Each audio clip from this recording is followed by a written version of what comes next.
كان في زمان منتخب اسمه البرازيل. ده زمان. مهارات، اسيستات، اهداف، دنيا حلوه، ولعب ممتاز. قلت بس انا السحر بدري واستنى الماتش ايه بين الارجنتين، هي بطلة العالم بدون ميسي، والبرازيل بدون نيمار. مش مشكلة، نيمار كده كده ايه، متعودين على اصاباته.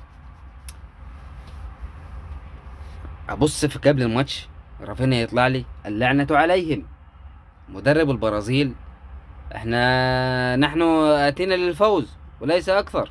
ماشي. طبعا مدرب الارجنتين مدرب انا يعني اخلاق بسم الله ما شاء الله، يعني ما شفتهاش في مدرب تاني.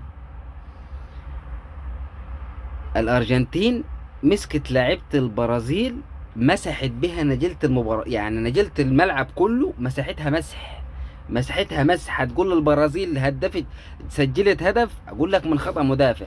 من بعديها تاريخ البرازيل كله اتمسح في الماتش ده. تاريخ البرازيل كله اتمسح في الماتش ده. لا بص صح. اول الماتش مدرب منزل لي فينيسيوس ورافينيا ورودريجو. طب الناس دي هتلعب فين، ولا عايز يلعب مين، ولا فين، ولا اعمل ايه هنا؟ رودريجو ماسك الملعب، فينيسيوس مالك اول ما يمسك كورة ويعدي. طب هترفع لمين؟ رافينيا مش عارف يروح فين، ما هو راس حرب، هيروح فين؟ الشوط الثاني، الشوط الاول لسه ما خلص. الشوط الاول 3-1، 3-1 مع الرأفة، والله مع الرأفة. الشوط الثاني نزل 3 تبديلات. ده مدرب البرازيل عايز يلحق نفسه بقى، فضيحة يا جدع انت، ده الناس دي هتبهدلني. راح منزل اندريك ومطلع رودريجو. قلت بس رافينيا هيبقى على اليمين وفينيسيوس على الشمال واندريك راس حرب، وهو ده اللي حصل. اندريك ياخد الكورة ومع نفسي شفت اللي كل واحد رايح يسوق يشتري خضار، هو بالظبط كده، واخد السوق في وشه، تتقطع وترجع تاني. لعيبة الارجنتين، ما كل لاعب برازيلي يمسك الكورة 3 4 لعيب عليه، 3 4 لعيب، ما بيعرفش باص، ما يعرفش بيشوط وخلاص، ما يعرفش باص، ما فيش باص.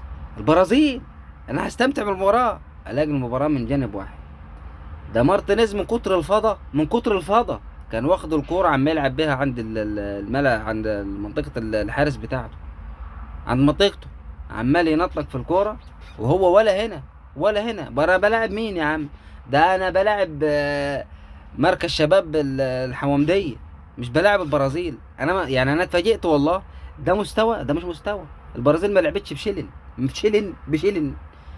والمشكلة يعني اللي انا مستغربها ان الارجنتين فرحت وفازت.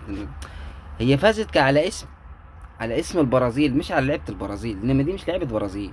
لعيبة برازيل مين يا عم؟ قال لي اشوف في ريال مدريد وموقف لي رقبته كده ومش عارف ايه. انا مش هغلط في رافينيا عشان انا برشلوني يعني. وتشوف اللعيبه يا اخويا خربت الدنيا في الانديه بتاعتها، وتخش المنتخبات ميح ميح ميح. برازيل مين وبتاع مين؟ سهرتونا على الفاضي.